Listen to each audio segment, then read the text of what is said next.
Fitness guidelines ಅನ್ನ, physical standards ಅನ್ನ pass ಮಾಡಿಕೊಂಡು ನಾವು ಎಲ್ಲ ಹೊರಗಡೆ ಸೇರ್ಕೊತೀವಿ. ಇಷ್ಟು ಹೈಟ್ ಇರಬೇಕು, ಇಷ್ಟು ವೇಟ್ ಇರಬೇಕು, ಇಷ್ಟು ಏರೋಬಿಕ್ ಕೆಪಾಸಿಟಿ ಇರಬೇಕು, ಇಷ್ಟು ಎತ್ತರ ಇರಬೇಕು, ಇಷ್ಟು ಉದ್ದ ಹಾಕಬೇಕು, ಇಷ್ಟು ಡಿಸ್ಟೆನ್ಸ್ ಅನ್ನ ಇಷ್ಟೇ ಸಮಯದಲ್ಲಿ ನಾವು ಓಡಿ ಮುಗಿಸ್ಬೇಕು ಅಂತೆಲ್ಲ ಸೇರ್ಕೋತೀವಿ. ಅದರ ಇಲಾಖೆಗೆ ಸೇರಿದ ಮೇಲೆ ನಮ್ಮಲ್ಲಿ ಕೆಲವು ಕಡೆ ಆಲಸ್ಯ ಬಂದಿರುತ್ತೆ. ಬಹಳಷ್ಟು ಜನಕ್ಕೆ ತಮ್ಮ ಲೈಫ್ ಸ್ಟೈಲ್ ಇಂದ ಸಮಸ್ಯೆಗಳಂದ್ರೆ ಇನ್ನು ಕೆಲವರಿಗೆ ಆರೋಗ್ಯ ಸಮಸ್ಯೆ ಹಾಗೂ ಬೇರೆ ಬೇರೆ ರೀತಿ ಒತ್ತಡಗಳಿಂದ ಸ್ವಲ್ಪ ತೂಕ ಹೆಚ್ಚಾಗುವುದು ಮತ್ತು ಇತರೆ ಆರೋಗ್ಯ ಸಮಸ್ಯೆಗಳಿರುವುದು ನಾವು ಗಮನಿಸಿದ್ದೇವೆ. ಅದರ ಹಿನ್ನೆಲೆಯಲ್ಲಿ ಸನ್ಮಾನ್ಯ ಮುಖ್ಯಮಂತ್ರಿಗಳಿರ್ಬೋದು, ಗೃಹ ಮಂತ್ರಿಗಳಿರ್ಬೋದು, ನಮ್ಮ ಡಿಜಿಪಿ ಇರ್ಬೋದು, ನಮ್ಮ ಎಲ್ಲ ಹಿರಿಯ ಅಧಿಕಾರಿಗಳಿರ್ಬೋದು, ಪ್ರತಿಯೊಬ್ಬರು ಕೂಡ ನಮ್ಮ ಸೀನಿಯರ್ ಆಫೀಸರ್ಸ್ ಕಾನ್ಫರೆನ್ಸ್ ಅಲ್ಲಿ ನಮ್ಮ ಸಿಬ್ಬಂದಿಗಳ ಫಿಟ್ನೆಸ್ ಅನ್ನ ಇಂಪ್ರೂವ್ ಮಾಡಲಿಕ್ಕೆ ಯೂನಿಟ್ ಆಫೀಸರ್ಸ್ ಕ್ರಮ ತಗೋಬೇಕು ಅಂತ ನಿರಂತರವಾಗಿ ಸೂಚನೆಗಳು ನೀಡ್ತಾರೆ. ಯಾಕಂದ್ರೆ ಪೊಲೀಸ್ ಇಲಾಖೆಯಲ್ಲಿ ಫಿಟ್ನೆಸ್ ಅವಶ್ಯಕತೆ ಇರುವಷ್ಟು ಯಾವ ಇಲಾಖೆಯಲ್ಲೂ ಇರಲ್ಲ. ಯಾಕಂದ್ರೆ ಎಲ್ಲಾ ಸಂದರ್ಭದಲ್ಲಿ ನಾವೇನೋ ನಾವು ಆರೋಗ್ಯಗಳನ್ನ ಹಿಡಿತೀವಿ, ಓಡಬೇಕಾಗುತ್ತೆ ಅನ್ನುವಂಥದ್ದಲ್ಲ. ನಾವು ರಸ್ತೆಯಲ್ಲಿ ನಿಂತು ಕೆಲಸ ಮಾಡಬೇಕಾಗುತ್ತೆ. ಬಿಎಪಿ ಇದ್ದಾಗ ಗಂಟೆಗಟ್ಟಲೆ ನಾವು ರಸ್ತೆಯಲ್ಲಿ ನಿಲ್ಲಬೇಕಾಗುತ್ತೆ, ಏರ್ಪೋರ್ಟ್ ಅಲ್ಲಿ ಕಾಯಬೇಕಾಗುತ್ತೆ. ಆಮೇಲೆ ಬೇರೆ ಬೇರೆ ಕಾರ್ಯಕ್ರಮ ನಡೆದಂತ ಸಂದರ್ಭದಲ್ಲಿ ನಾವು ಗಂಟೆಗಟ್ಟಲೆ ನಿಲ್ಲಬೇಕಾಗುತ್ತೆ. ಈ ದೇವಸ್ಥಾನ ಇರ್ಬೋದು, ಮಸೀದಿ ಇರ್ಬೋದು, ಚರ್ಚ್ ಇರ್ಬೋದು, ವಿವಿಧ ಧಾರ್ಮಿಕ ಕಾರ್ಯಕ್ರಮಗಳು, ಪೂಜಾ ಪ್ರವಚನಗಳು ಅಥವಾ ಏನಾದರೂ ಬಂದಾಗ, ಹೋದಾಗ, ಸತ್ತಾಗ, ಕೆಟ್ಟಾಗ ಎಲ್ಲ ಸಂದರ್ಭದಲ್ಲೂ ನಾವು ನಿಂತು ಕೆಲಸ ಮಾಡುವಂಥದ್ದು ಅವಶ್ಯಕತೆ ಇದೆ. ಮತ್ತೆ ಗಟ್ಟಿಯಾಗಿ ನಿಲ್ಲಬೇಕು. ಅದು 1 ಗಂಟೆ 2 ಗಂಟೆ ಅಲ್ಲ, ಕೆಲವು ಸಂದರ್ಭದಲ್ಲಿ 5-6 ಗಂಟೆ ಕಾಲ ರಸ್ತೆ ಮೇಲೆ ನಿಂತು ಕೆಲಸ ಮಾಡುವಂತ ಅವಶ್ಯಕತೆ ಇರುತ್ತೆ. ಈಗ ನಾನು ಕೆಲವು ಜಿಲ್ಲೆಗಳಲ್ಲಿ ಎಸ್ ಪಿ ಇದ್ದಂತ ಸಂದರ್ಭದಲ್ಲಿ ಒಂದೇ ದಿನ ಜಿಲ್ಲೆಯ 4-5 ಬೇರೆ ಬೇರೆ ತಾಲೂಕುಗಳಿಗೆ ನಮ್ಮ ಆಗಿನ ಮುಖ್ಯಮಂತ್ರಿಗಳು ಭೇಟಿ ಮಾಡಿದ್ದು ನಾನು ಗಮನಿಸಿದೆ.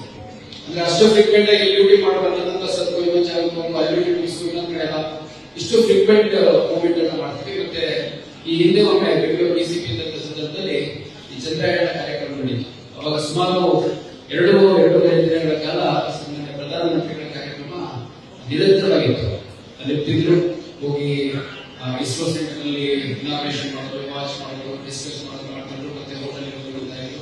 ಸೊ ಈ ತರ ಕಂಟಿನ್ಯೂಸ್ ಆಲ್ಮೋಸ್ಟ್ ಒಂದು 2 ದಿನಗಳ ಕಾಲ ನಡೆಯಿಲ್ಲ. ಎಲ್ಲ ಸಂದರ್ಭದಲ್ಲಿ ನನಗೆ ಅನಿಸಿದ್ದು ಎಲ್ಲರಿಗೂ ಗೊತ್ತಿರುವಂತದ್ದು ನಮ್ಮ ಪೊಲೀಸ್ ಸಿಬ್ಬಂದಿಗೆ ಫಿಟ್ನೆಸ್ ಬಹಳ ಮುಖ್ಯ. Sound mind sound body. So physically ಎಷ್ಟು ಫಿಟ್ ಆಗಿರ್ತೀವಿ ಅಷ್ಟು ಎಫೆಕ್ಟಿವ್ ನಾವು ಕೆಲಸ ಮಾಡಲು ಸಾಧ್ಯ ಆಗುತ್ತೆ.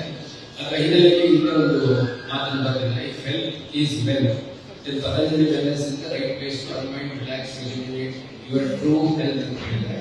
ಅದು ಅಕ್ಷರಶಃ ನಾನು ಸತ್ಯ ಅಂತ ಭಾವಿಸ್ತೇನೆ. ಯಾಕಂದ್ರೆ ಪತಂಜಲಿ ಸಂಸ್ಥೆಯವರು ನಿರಂತರವಾಗಿ ನಾನು ಎಲ್ಲೆಲ್ಲಿ ಕೆಲಸ ಮಾಡಿದ್ದೀನಿ ಎಲ್ಲಾ ಕಡೆಯೂ ನಿರಂತರವಾಗಿ ನಮ್ಮ ಅಧಿಕಾರಿ ಸಿಬ್ಬಂದಿಗಳಿಗೆ ಉಚಿತವಾಗಿ ಮತ್ತೆ ನಮ್ಮ ಒಂದು ಅನುಕೂಲಕ್ಕೆ ಅನುಗುಣವಾಗಿ ತರಬೇತಿಯನ್ನು ಮಾಡುವಂಥದ್ದು ಮಾಡ್ತಾ ಇದ್ದಾರೆ. ಯಾಕಂದ್ರೆ ಸುಮಾರು 1 ತಿಂಗಳ ಕಾಲ 40 ದಿನಗಳ ಕಾಲ 40 ದಿನಗಳ ಕಾಲ ನಮ್ಮ ಸುಮಾರು 66 ಅಧಿಕಾರಿ ಮತ್ತು ಸಿಬ್ಬಂದಿಗಳು, ಮಹಿಳಾ ಸಿಬ್ಬಂದಿಗಳು ಬಹಳಷ್ಟು ಜನ ಇದೆ. ಅವರಿಗೆ ನಿರಂತರವಾಗಿ ಯೋಗದಲ್ಲಿ ತರಬೇತಿಯನ್ನು ಕೊಡುವಂಥದ್ದು, ಯೋಗ ಮಾಡಿಸುವಂಥದ್ದು. ಅದರಿಂದ ಅವ್ರ ಬಾಡಿ ಫ್ಲೆಕ್ಸಿಬಿಲಿಟಿ ಇರ್ಬೋದು, ಬಾಡಿ ಹೆಲ್ತ್ ಇರ್ಬೋದು, ಅದ್ರ ಜೊತೆ ಬೇರೆ ಬೇರೆ ಏನಾದರೂ ಸಮಸ್ಯೆಗಳು ಅದ್ರ ಬಗ್ಗೆ ಕೂಡ ಚರ್ಚೆ ಮಾಡಿ ಪರಿಹಾರ ಸೂಚಿಸಿಕೊಳ್ಳುವಂಥದ್ದು ಮಾಡಿದ್ದಾರೆ. ಹೀಗಾಗಿ ನಾನು ಪತಂಜಲಿ ಸಂಸ್ಥೆಗೆ ವೈಯಕ್ತಿಕವಾಗಿ ನಮ್ಮ ಇಲಾಖೆ ವತಿಯಿಂದ ಧನ್ಯವಾದ.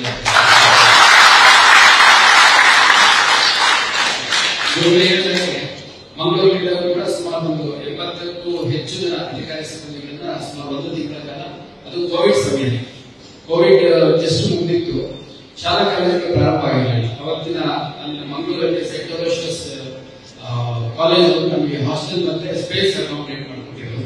ಅದ್ರ ಜೊತೆಗೆ ಇಸ್ಕಾನ್ ಟೆಂಪಲ್ ಅವರು ಮತ್ತೆ ಅಲ್ಲಿದ್ದಂತಹ ಕದ್ರಿ ಮಂಜುನಾಥ ಟೆಂಪಲ್ ದೇವಸ್ಥಾನ, ಆ 2 ದೇವಸ್ಥಾನದವರು ಆಹಾರದ ವ್ಯವಸ್ಥೆಯನ್ನು ಮಾಡಿಕೊಟ್ಟಿದ್ರು. ಆಮೇಲೆ ಒಟ್ಟಲ್ಲಿ ಆಲ್ಮೋಸ್ಟ್ 0 ಕಾಸ್ಟ್ ಅಲ್ಲಿ ನಮ್ಮ ಅಧಿಕಾರಿ ಸಿಬ್ಬಂದಿ 1 ತಿಂಗಳ ಕಾಲ ತರಬೇತಿ ಮಾಡಿದ್ರು. ಮತ್ತೆ ಸುಮಾರು 70 ಜನ ಸೇರಿ ಒಟ್ಟಾರೆಯಾಗಿ ಸುಮಾರು 450ಕ್ಕೂ ಹೆಚ್ಚು ಕಿಲೋಗ್ರಾಮ್ ಅಷ್ಟು ತೂಕವನ್ನು ಕಮ್ಮಿ ಇಳಿಸಿಕೊಂಡಿದ್ರು. ಅಂದ್ರೆ ನಾವು ಇಳಿಸಿಕೊಂಡಿದ್ರು. ಅವತ್ತಿನ ಗೃಹ ಮಂತ್ರಿಗಳು ಮತ್ತು ನಂತರದ ಮುಖ್ಯಮಂತ್ರಿಗಳಾದಂತಹ ಬಸವರಾಜ ಬೊಮ್ಮಾಯಿ ಅವರು ನಮ್ಮ ಕಾರ್ಯಕ್ರಮವನ್ನ ಮೆಚ್ಚಿ ಕಾರ್ಯಕ್ರಮಕ್ಕೆ ಹಾಜರಾಗಿ ನಮ್ಮೆಲ್ಲ ಸಿಬ್ಬಂದಿಗಳಿಗೆ ಶುಭ ಹಾರೈಕೆಯನ್ನು ಕೂಡ ಮಾಡಿದ್ರು. ಅದೇ ರೀತಿಯಾಗಿ ನಮ್ಮ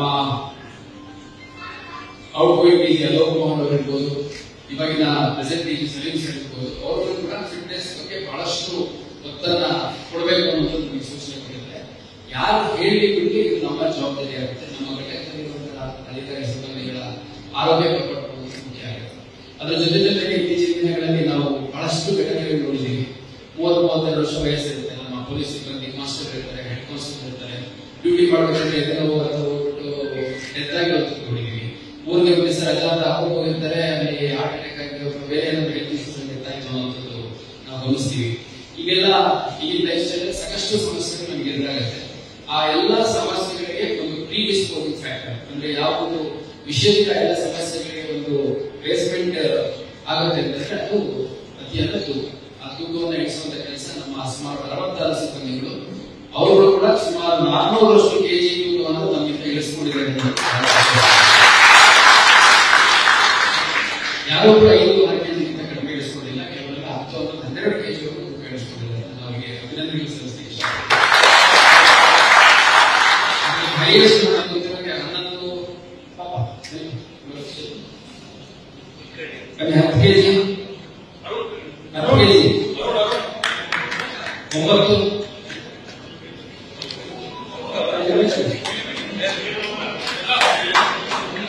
ಜೋರ ಚಪ್ಪಾಳೆ ನೋಡಿ.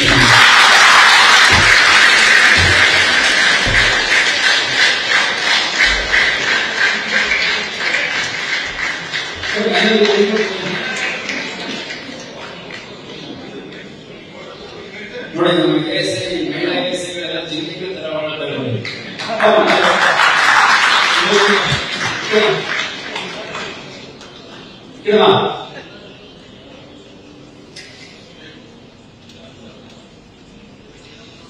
ಇಲ್ಲ ನಿಮ್ಗೆ ನೋಡಿದಾಗ ಅನ್ನಿಸ್ಬೋದು ಇವಾಗಲೂ ತೂಕ ಜಾಸ್ತಿ ಇದ್ದಾರೆ ಅಂತ. ತಮ್ಮಿಂದ 2 ಕೆಜಿ 10 ಕೆಜಿ ತೂಕ ಕಳ್ಕೊಂಡ್ರೆ ಅಂತಂದ್ರೆ ಮತ್ತು ಇವ್ರ ಪರಿಸ್ಥಿತಿ ಯಾವ ರೀತಿ ಇತ್ತು ಅನ್ನೋದು ನೀವು ಇಮ್ಯಾಜಿನ್ ಮಾಡ್ಬೇಕಾಗುತ್ತೆ. ಬಹಳಷ್ಟು ಜನ ಎಲ್ಲಾದ್ರೂ ಡ್ಯೂಟಿ ಅಂತಾರೆ, ಇವಾಗ ಡ್ಯೂಟಿ ಮಾಡ್ಬೇಕೆಲ್ಲ ಒಂದು ಬೇಸರ ಆಲಸ್ಯ ಎಲ್ಲ ಅವರಲ್ಲಿ ಇರ್ತಾ ಇರ್ತೇನೋ. ನಾನು ಮೊನ್ನೆ ಗಮನಿಸಿದೆ, ಎಲ್ಲ ಡ್ರಿಲ್ ಎಲ್ಲ ಮಾಡ್ತಾರೆ, ಆಮೇಲೆ ಜಂಪಿಂಗ್ ಎಕ್ಸರ್ಸೈಸ್ ಮಾಡ್ತಾ ಇದ್ದಾರೆ. ಇವೆಲ್ಲ ಬಹಳ ಒಳ್ಳೆಯ ಒಂದು ಬೆಳವಣಿಗೆ. ನಾನು ನಮ್ಮೆಲ್ಲ ಅಧಿಕಾರಿ ಸಿಬ್ಬಂದಿಗಳಲ್ಲಿ ಭಾಗವಹಿಸಿದ್ರು ಅವ್ರಿಗೆ ಮನವಿ ಮಾಡುವಂಥದ್ದು ಇದನ್ನ ಮುಂದುವರಿಸಿಕೊಂಡು ಅಂದ್ರೆ ಪತಂಜಲಿ ಸಂಸ್ಥೆಯವರಿಗೆ ಅಷ್ಟೇ ನಮ್ಮ ಗುರುಗಳು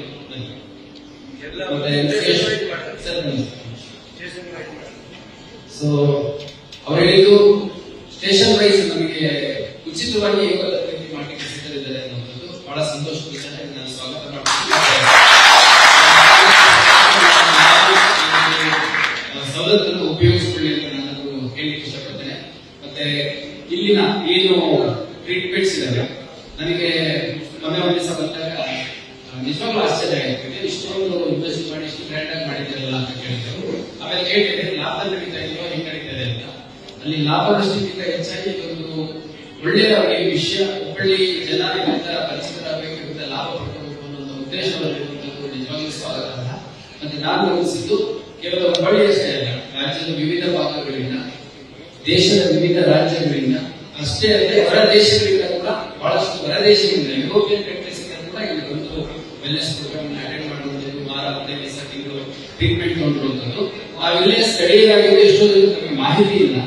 ಮಾಹಿತಿ ಇದ್ರೂ ಅಲ್ಲೇ ನೋಡಬಹುದು ಅನ್ನೋಂಥ ಒಂದು ಉಡಾಫೆ ಪ್ರವೃತ್ತಿ ನಮ್ಮಲ್ಲಿದೆ. ಹೀಗಾಗಿ ಬಹಳ ಕಾಂಪಿಟೇಟಿವ್ ಪ್ರೈಸಸ್ ಅಲ್ಲಿ ಬಹಳ ಕಡಿಮೆ ರೇಟಲ್ಲಿ ಕೂಡ ಇಲ್ಲಿ ಸಾಕಷ್ಟು ವ್ಯವಸ್ಥೆಗಳು ಗಮನಿಸಿದ್ದೇನೆ. ನಮ್ಮ ಅಧಿಕಾರಿಗಳು ಕೂಡ ಸಿಬ್ಬಂದಿಗಳಿಗೆ ಆಲ್ಮೋಸ್ಟ್ 50% ರೇಟ್ ಅಲ್ಲಿ ಮಾಡಿಕೊಡ್ತಾರೆ. ಧನ್ಯವಾದ ತಿಳಿಸ್ತೇನೆ. ನಾನೆಲ್ಲರೂ ಅಪೀಲ್ ಮಾಡೋದು ಕೇವಲ ನಮ್ಮ ಅಧಿಕಾರಿ ಸಿಬ್ಬಂದಿಗಳು ಕುಟುಂಬಕ್ಕೆ ಅಷ್ಟೇ ಅಂತಲ್ಲ, ಇಂಥ ಒಂದು ಫೆಸಿಲಿಟಿ ನಮ್ಮ ಹುಬ್ಬಳ್ಳಿ ಉಪಯೋಗಿಸ್ಕೊಳ್ಳಿ. ಖಂಡಿತ ಇದರಿಂದ ಒಳ್ಳೇದಾಗುತ್ತೆ. ಆರೋಗ್ಯವೇ ಭಾಗ್ಯ ಅಂತ ಹೇಳ್ತೀವಿ. ನಮಗೆ ಆರೋಗ್ಯದ ಮಹತ್ವ, ಆರೋಗ್ಯ ಕಳ್ಕೊಂಡಾಗ ಅದ್ರ ಜೊತೆಗೆ ಬೇರೆ ಎಲ್ಲ ನೋಡಿಕೊಂಡು ಆರೋಗ್ಯ ಕಳ್ಕೊಂಡಾಗ ನಮಗೆ ಬಹಳ ಈ ಒಂದು ವರ್ಕ್ಶಾಪ್ ನಾವು ಮಾಡಿದ್ವಿ, ಈ ಒಂದು ನರೇಗಾ ಮಾಡಿದ್ವಿ ಒಂದು 40 ದಿನಗಳ ಕಾಲ. ಇದರಲ್ಲಿ ಬಹಳ ಒಳ್ಳೆ ರೀತಿ ನಮ್ಮ ಅಧಿಕಾರಿ ಸಿಬ್ಬಂದಿಗಳು ಭಾಗವಹಿಸಿದ್ದಾರೆ.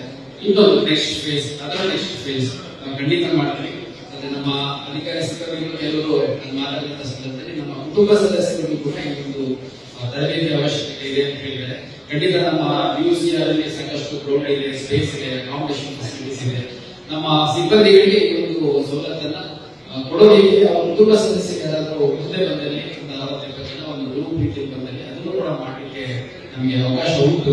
ಪತಂಜಲಿ ಸಂಸ್ಥೆ ಇರ್ಬೋದು, ಅವರು ನಮಗೆ ಯೋಗ ಮತ್ತು ಯೋಗದ ಜೊತೆಗೆ ಬೇರೆ ಬೇರೆ ಆಹಾರ ಕ್ರಮ ಇರುವುದನ್ನೆಲ್ಲ ನಮಗೆ ಮಾರ್ಗದರ್ಶನ ನೀಡೋದ್ರಲ್ಲಿ ಸಹಕರಿಸಿದ್ದಾರೆ. ಬ್ರಹ್ಮಕುಮಾರಿ ಸಂಸ್ಥೆಯವರು ಮೆಡಿಟೇಷನ್ ಮತ್ತು ಸ್ಟ್ರೆಸ್ ಮ್ಯಾನೇಜ್ಮೆಂಟ್ ಬಗ್ಗೆ ಸಾಕಷ್ಟು ಪಾಠಗಳನ್ನು ಮಾಡಿದ್ದಾರೆ, ಸಾಕಷ್ಟು ತರಬೇತಿಗಳನ್ನ ನೀಡಿದ್ದಾರೆ. ಸುಚಿರಾಯ ಅನ್ನುವಂತ ಹಾಸ್ಪಿಟಲ್ ಇದೆ, ಆ ಹಾಸ್ಪಿಟಲ್ ಅವರು ನಮಗೆ ವಿವಿಧ ರೀತಿಯ ಟೆಸ್ಟ್ ಮಾಡುವಂಥದ್ದು, ಆಮೇಲೆ ಎಕ್ಸ್ಪರ್ಟ್ ಒಪಿನಿಯನ್ ಕೊಡುವಂಥದ್ದು ಮಾಡಿದ್ದಾರೆ.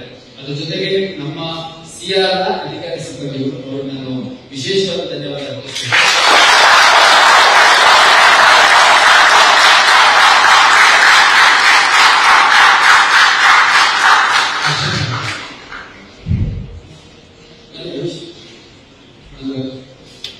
ವಿಶೇಷವಾದ ಒಂದು ಜೋರಾದ ಚಪ್ಪಾಳೆ ನಿಮ್ಮ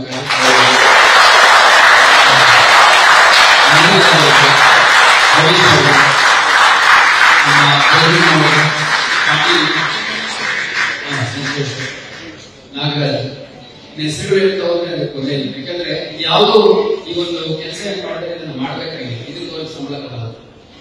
ಸೊ ಸಿಬ್ಬಂದಿಗಳು ಏನ್ ಮಾಡ್ತಾರೆ, ಡ್ಯೂಟಿ ಅಲಾಟ್ಮೆಂಟ್ ಅದಕ್ಕಷ್ಟೇ ಒಂದು ಸಂಬಳ ಇರುತ್ತೆ. ಸಿಬ್ಬಂದಿಗಳು ಕ್ವಾರ್ಟರ್ಸ್ ನೀಟಾಗಿ ಇಟ್ಕೊಂಡಿದಾರ, ನೀಟ್ ಕರೆಕ್ಟ್ ಆಗಿ ಹೋಗ್ತಿದ್ಯಾ ಅದಕ್ಕಷ್ಟೇ.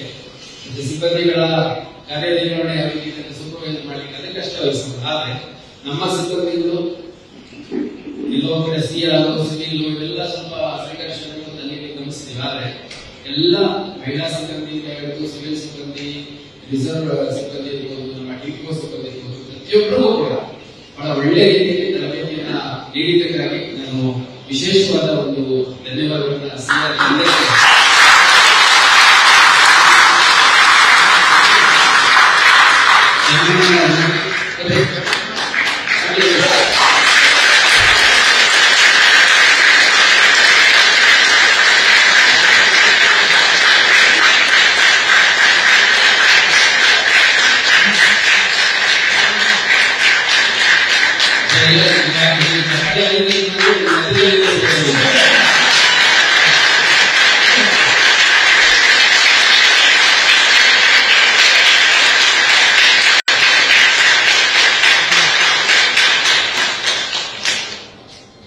ಪೊಲೀಸ್ ಇಲಾಖೆ ಅನ್ನುವಂಥದ್ದು ಒಂದು ಕುಟುಂಬ ಅನ್ನುವಂಥದ್ದು ಬಹಳಷ್ಟು ಕಡೆ ಮಾತಾಡೋದು ಕೇಳಿದ್ವಿ, ನಾವು ಮಾತಾಡಿದ್ವಿ. ಆದ್ರೆ ಹುಬ್ಬಳ್ಳಿ ಧಾರವಾಡದಲ್ಲಿ ನೋಡ್ಲಿಕ್ಕೆ ಸಿಗ್ತಾ ಇದೆ ಅನ್ನೋದು ನನ್ನ ಅಭಿಪ್ರಾಯ. ಇಷ್ಟೇ ಮತ್ತೊಮ್ಮೆ ಪತಂಜಲಿ ಸಂಸ್ಥೆಯವರಿಗೆ, ಬ್ರಹ್ಮಕುಮಾರಿ ಸಂಸ್ಥೆಯವರಿಗೆ, ಸುಚಿರಾಯ ಹಾಸ್ಪಿಟಲ್ಗೆ, ಮತ್ತೆ ಬಹಳಷ್ಟು ಜನ ಟ್ರೈನರ್ಸ್ ಬಂದು ಗೈಡ್ ಮಾಡಿದ್ದಾರೆ, ಡಯಟಿಷಿಯನ್ಸ್ ಬಗ್ಗೆ ಗೈಡ್ ಮಾಡಿದ್ದಾರೆ. ಅವರೆಲ್ಲರಿಗೂ ಒಂದು ವಿಶೇಷವಾದ ಧನ್ಯವಾದಗಳನ್ನ ಹೇಳ್ತಾ ಒಂದು ಕಾರ್ಯಕ್ರಮ ಉತ್ತಮ ರೀತಿಯಲ್ಲಿ ಸಾರ್ವಜನಿಕರಿಗೆ ತಲುಪುವ ರೀತಿಯಲ್ಲಿ ಸಹಕರಿಸಿದ ಎಲ್ಲ ಮಾಧ್ಯಮ ಮಿತ್ರರನ್ನು ಕೂಡ ನಾನು ಈ ಸಂದರ್ಭದಲ್ಲಿ ಧನ್ಯವಾದಗಳು ಅರ್ಪಿಸುತ್ತೇನೆ. ಇದು ನಮ್ಮ ಕಡೆಯಿಂದ ಒಂದು ಸಣ್ಣ ಪ್ರಯತ್ನ. ಈ ಪ್ರಯತ್ನ ಇನ್ನು ಪ್ರತಿ ಠಾಣಾ ಮಟ್ಟದಲ್ಲಿ, ಪ್ರತಿ ಉಪವಿಭಾಗ ಮಟ್ಟದಲ್ಲಿ, COP ಇರ್ಬೋದು, CR ಇರಬಹುದು, ಅವರವರ ಘಟಕದ ಮಟ್ಟದಲ್ಲಿ ಇನ್ನು ಅರ್ಥಪೂರ್ಣವಾಗಿ ಸಾಧ್ಯತೆಗಳನ್ನು ನೋಡಿಕೊಂಡು ಅಚ್ಚುಕಟ್ಟಾಗಿ ಮಾಡಿದ್ದಾರೆ. ನಮ್ಮ ಇಲಾಖೆ ಅತ್ಯಂತ ಫಿಟ್ ಆಗಿ ಸಾರ್ವಜನಿಕರ ಸೇವೆಗೆ ಸದಾ ಸನ್ನದ್ಧರಾಗಿರ್ಲಿಕ್ಕೆ. ಈಗ ನೋಡಿ, ಆರೋಗ್ಯ ಕಾಪಾಡಿಕೊಳ್ಳಬೇಕು, ನಾನು ಇಲಾಖೆಯಲ್ಲಿ ಇಲಾಖೆ ಕೆಲಸ ಮಾಡಲಿಕ್ಕೆ ಅಂತಲ್ಲ, ನಿಮ್ಮ ವೈಯಕ್ತಿಕ ಸ್ವಾರ್ಥ ಇರಬೇಕು.